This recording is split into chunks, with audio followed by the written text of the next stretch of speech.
सोमवार की अगर प्रदोष पड़ती है, बहुत ध्यान से सुनना महाराज, सोमवार की प्रदोष पड़ती है तो शंकर भगवान कैलाश पर निवास करते हैं। मंगलवार की प्रदोष पड़ती है तो शिव काशी में निवास करते हैं। बुधवार की प्रदोष पड़ती है तो शिव रजत भवन में निवास करते हैं। गुरुवार की प्रदोष पड़ती है तो शिव गंगा के स्थल पर निवास करते हैं। शुक्रवार की अगर प्रदोष पड़ती है तो शिव नीलकंठ पर विराजमान होते हैं।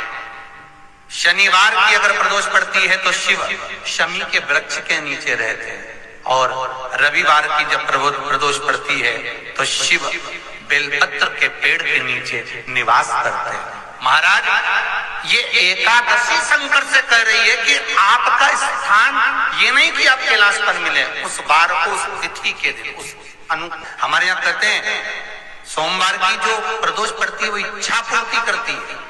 मंगलवार की प्रदोष रोग से मुक्ति देती है।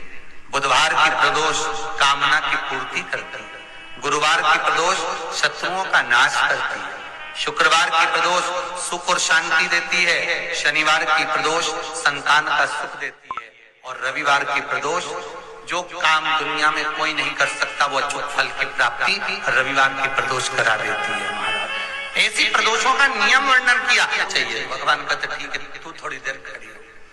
एकादशी सम्मुख खड़ी हुई, पार्वती जी ने जिस अंगुष्ठ का जल पीने के लिए लिया था हाथ में, बस पीने ही वाली थी, शंकर भगवान ने वही हाथ में जल लेकर एकादशी के हाथ में उसको देकर कहा ले, ये मेरे द्वारा निर्मित एक व्रत है जिसे त्रयोदशी के दिन तूने मांगा है, मैं तुझे देता हूँ। आज इस व्रत का फल मैं तुझे प्रदान करता हूँ। अब तू जिस जीवात्मा को लेकर जाएगी उसका पाप प्रबल नहीं होगा। किसी स्त्री पुरुष बालक बुजुर्ग जो भी होगा जिसने प्रदोष का व्रत करा होगा वो जीवात्मा को तू किसी फल की कामना से नहीं स्वतः ही लेकर चली जाए। उसमें कोई कामना नहीं बन सके। जीवन में 11 प्रदोष या 26 प्रदोष करने के बाद आप उसका उद्यापन कर विराम भी दे सकते।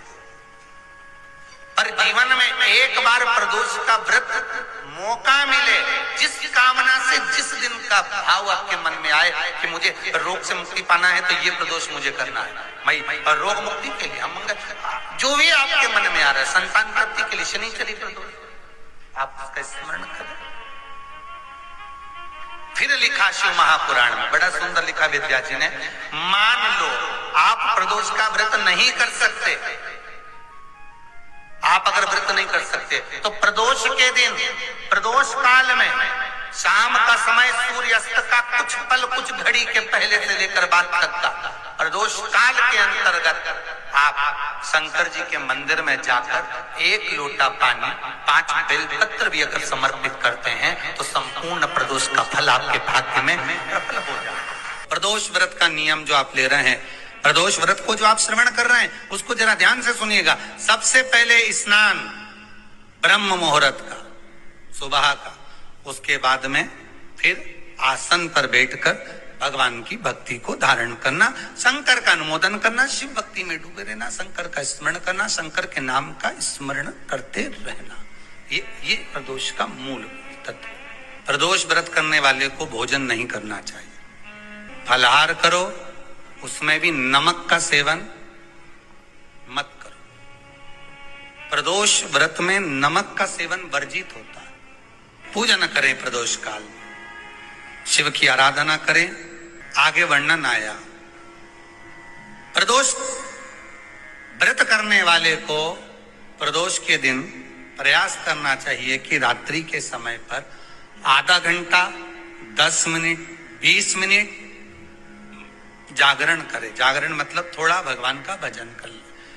भले 4-5 माताएं इकट्ठी नहीं हो तो अपन अकेले ही कर लो। अपन अकेले कम है क्या? भाई अपन कम पड़े, आराधना अकेले भी करो, जागरण करो। जब आपकी 11 प्रदोष हो जाए, 26 प्रदोष हो जाए, तब उद्यापन करो। उद्यापन 2 ब्राह्मणों को जोड़े से बुलाओ, ब्राह्मणों को जोड़े से बुलाकर उनके चरणों की पूजन कर कर, आराधना कर कर, सुंदर मंडप तैयार कर कर भगवान का, उसमें सुंदर रंगोली डालकर, मंडल बनवाकर पूजन करो शंकर भगवान की, प्रदोष का। एक दिन पहले गणेश की आराधना करो, पूजन करो, और प्रदोष वाले दिन जो मंडल बनाए हैं पूजन अर्चना करने के लिए, जो स्थान दिया है उसकी आराधना करो। खीर की आहुतियां दीजिए 108 बार। जो ब्राह्मण आए उनके माध्यम से मंत्रों द्वारा पूजन कराकर खीर की आहुतियां दीजिए शिव नाम महाराज। फिर ब्राह्मणों को जोड़े से भोजन कराकर, चरणों को नमन कर कर, दक्षिणा प्रदान कर कर, निवेदन कर कर ब्राह्मणों से कहें, हे ब्राह्मण देवता, आप हमें आशीर्वाद प्रदान करें कि जिस प्रदोष का हमने व्रत किया है उस व्रत का पुण्य फल हमें प्राप्त हो। ऐसा ब्राह्मण चरण को नमन कर कर, प्रणाम कर कर उनसे अपने मस्तक पर अक्षत छुड़वाएं। फिर नमन कर कर, भोजन कराकर विदा करें। शाम को भगवान का जागरण करें। ऐसे प्रदोष व्रत का उद्यापन कर अपने जीवन को सार्थक बनाएं। ऐसा सुंदर प्रदोष व्रत का व्याख्यान वर्णन स्कंद पुराण में करा। प्रदोष काल किसको कहते हैं? सूर्य अस्त हो रहा हो, रात्रि प्रवेश कर रही हो, दोनों का जब मिलन हो रहा हो वो प्रदोष काल कहलाता है। दोनों का जब मिलन हो रहा, सूर्यास्त हो रहा, रात्रि अपना चरण बढ़ाने के लिए आगे बढ़ रही हो और दोनों का जब मिलन हो रहा है वो प्रदोष काल है, वो प्रदोष का समय है। प्रयास करना जब जब जिस महीने में जो प्रदोष पड़ा करे, जब प्रदोष पड़े, बन सके 1 बेलपत्र, बन सके 5 बेलपत्र, शमी पत्र, हरा मूंग बेलपत्र, एक कलश के अंदर थोड़ा सा पानी लेकर 1 बेलपत्र, हरा मूंग, शमी पत्र डालकर और उसमें थोड़ा सा गुड़ डालकर भगवान शिव का स्मरण कर कर प्रदोष काल में, मान लो कोई काम आपका बहुत जरूरी है, बहुत दिनों से अब थक गए हैं, नहीं हो रहा, कर्जा बढ़ रहा है, धन नहीं आ रहा, व्यापार नहीं चढ़ रहा, या कोई समस्या बहुत प्रबल है, कोई एग्जाम में बैठ रहे हो नहीं हो रहा, परीक्षा भी दे दी है, रिजल्ट आने ही वाला है, तो भी प्रदोष काल में, प्रदोष के समय वो जल, मूंग, शमी पत्र और बेलपत्र और गुड़ का शंकर के शिवलिंग को समर्पित करना प्रारंभ कर दो। 2 या 3 प्रदोष करोगे, बाबा आपकी मनोकामना शीघ्र पूर्ण कर देगा।